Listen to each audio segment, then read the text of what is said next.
All right, strength trainers, let's keep this thing going. We're going to focus on the upper arm.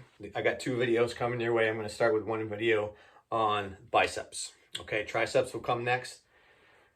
For the biceps, we're talking about muscles on the front of our arm that start up at the top of the humerus, travel down through the elbow joint, and connect to the forearm.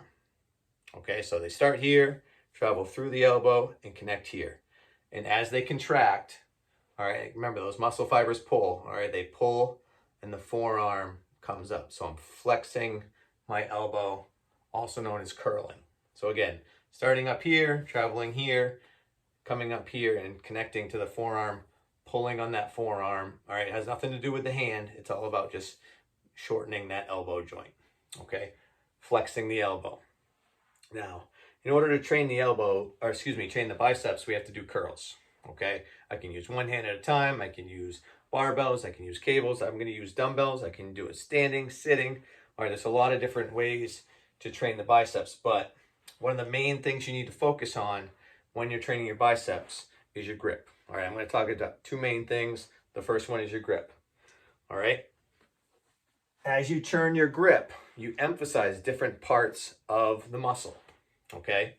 And in order to get a good, well-rounded workout, I want to use all different grips. I'm going to start with a neutral grip. All right, neutral grip would just be with my hands facing forward, okay? And from the side, just so you know what that looks like, my palms are up and I'm just curling. So this would be a standing bicep curl with a neutral grip. I could do this with a bar as well, okay? A neutral grip is going to exercise more of the bicep closer to the shoulder joint. All right, a little bit higher on the arm. As I turn my grip, all right, 90 degrees, all right, I'm going to lower what I'm focusing on a little bit down closer to the elbow. I'm going to start to feel this more in my forearm as well. All right, I'm going to hold the grip kind of like I would if I were banging in a nail with a hammer, all right, which is why this is called a hammer grip. So neutral grip. All right, I'll get out 2 weights here. So neutral grip, now I've turned 90 degrees and I'm going with a hammer grip. Again, from the side, this would be a hammer curl. All right, so I've changed my grip slightly and I'm just working a different part of the muscle.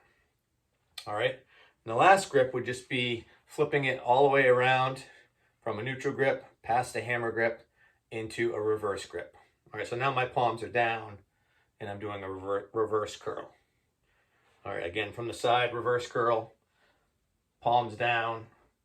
And now I've lowered even further where I'm going to feel this. Neutral grip is higher. Hammer grip is kind of in the middle, close to the elbow. And then as I do a reverse grip, I'm going to really feel this in the forearm. All right, so again, a well-rounded arm workout, all right, focusing on the biceps. They all start here, go through here, and connect down here. They're all part of the biceps group. All right, but as I turn that grip, I'm going to change where I feel it in the arm. All right, I would never suggest just doing one grip. Definitely want to vary your grips through your workout. All right, the other thing you'd want to focus on is the position of your shoulder or your arm as you're doing the exercises. So we're going to call it shoulder angle.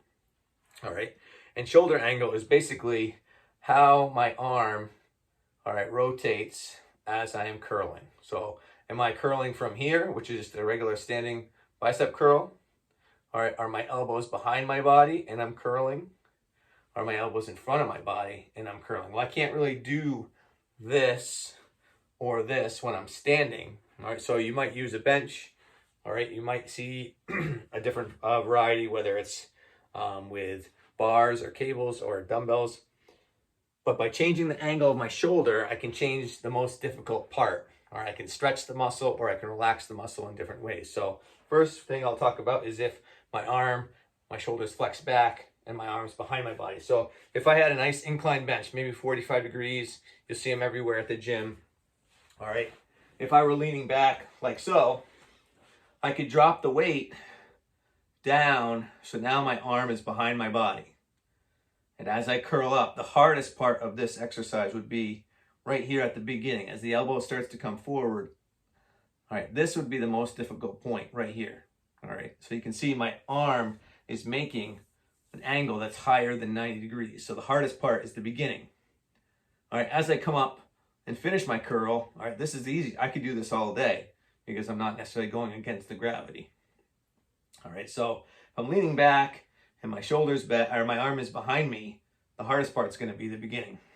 If I were to flip that around, all right, and go with my chest down and my arms out in front of me, all right, you're going to see the hardest part would be the very top of the curl. So picture me in a bench, chest down. All right, now I'm going to lay my arm down pointing towards the floor. This is an easy part. All right, but as I come up and my elbow goes forward, this would be the most difficult. So the top of the rep would be the hardest. All right, and again, you can change your grip through these exercises as well.